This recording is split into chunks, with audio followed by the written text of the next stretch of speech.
Front row lockout. Josh Watley and Callum Beach on the second row.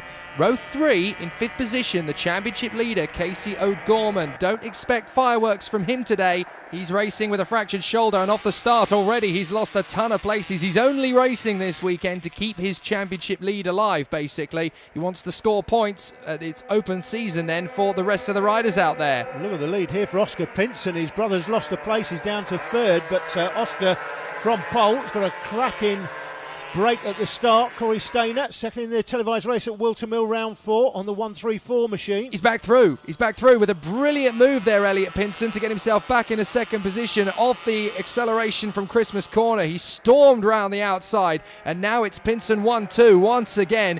Casey O'Gorman, number 7, there's the confirmation. He had a big fall in Italy, and they had the option to run in 1 or 2 classes. He should be racing in GP50, of course, as well. But they obviously decided that if he falls off that's a bigger shunt. Yeah, he's qualified this weekend. He's 8 years of age now, Casey, so he's qualified to race in Mini GP50. They've made a decision that he's not going to race in Mini GP50 this weekend, because to come off a Mini GP50 bike, that's a big accident potentially. He's only very small. That is a long way to fall off one of those bikes. As Ruby getting her head down, having a bit of a nap. Not interested in the race. I was just going to say, yeah, not everybody's enjoying the action out there.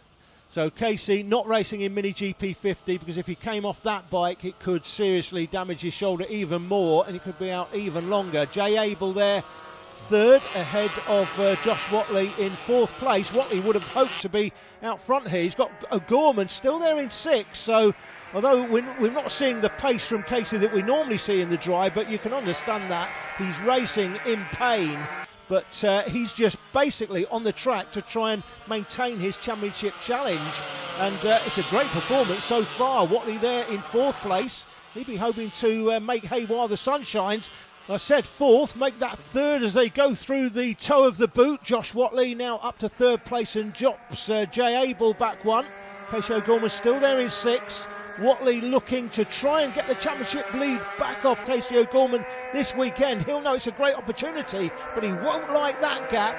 But up to 2nd place, it looks like he's racing for 3rd already. That's Corey Stainer. Stainer had a 2nd place here at Wilton Mill last time in the wet, you may remember, and that great celebration at the end of that race, Jake, when he finished 2nd, he was celebrating like he'd won MotoGP. Certainly was. Great to see the riders giving so much enthusiasm and passion to their motorsport. You have to say, from Casey O'Gorman, the number 7, riding in 6th position at the moment, this is an absolutely stunning effort under the circumstances. This is very reminiscent of Danny Pedrosa's recent comeback to MotoGP. Of course, he's had severe arm pump issues over the last couple of seasons. Last year, he said he was suffering every single race, and he had to miss quite a few this year, replaced by Hiroshi Ayama before he came back. This is a very similar performance from Casey O'Gorman, just 8 years of age this weekend, don't forget, and he's riding in severe pain. Let's not forget, this is a fractured shoulder blade. That is a very intense injury for an 8-year-old to go through, and he's dealing with it like a legend. Yeah, it really is amazing. These kids are made of nails, aren't they? I mean, most 8-year-olds will be at home tucked up in bed.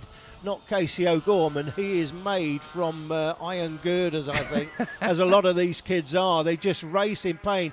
And I've said before, in 4-wheel motorsport, to find the edge of what's possible on track, you go too fast, you spin off.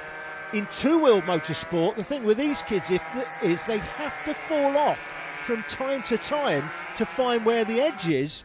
And as a consequence of that, they get injured, but they have to ride injured. Oscar Pinson, what a terrific performance this is. His best performances were his 2 second places at Red Lodge last time, but again we've seen another progression. We were talking about kids progressing earlier on in this programme, and again this is another progression, isn't it, Jake? Not only a progression, but look at this.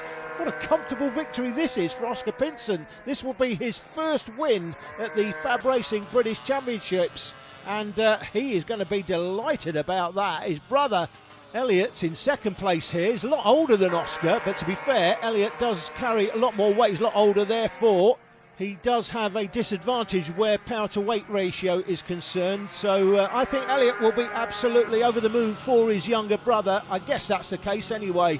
Drama, Alan. It looks like Josh Watley's off the bike at the final turn. The number 70, there's confirmation out of the race. I've been so busy following the leaders as Pinson 1, Pinson 2 for Oscar and Elliott. Watley is off the bike at this final turn. We might be able to see him walking back to the pits. Beach is going to be third from Abel, and Casey O'Gorman in front of Stainer is going to be fifth. Look, there he is. Massive for the championship because a DNF means no points, and Casey O'Gorman, just by riding through, there is the Josh Watley bike being wheeled away. There's Josh. Oh, it's a disaster. He has no championship points from this race. He's lost potentially third place position. That's 16 points for finishing third, and if he finishes third, he knocks Casey O'Gorman down another place, so earns another point, but not to be. He went on to win races 2 and 3, but not this one.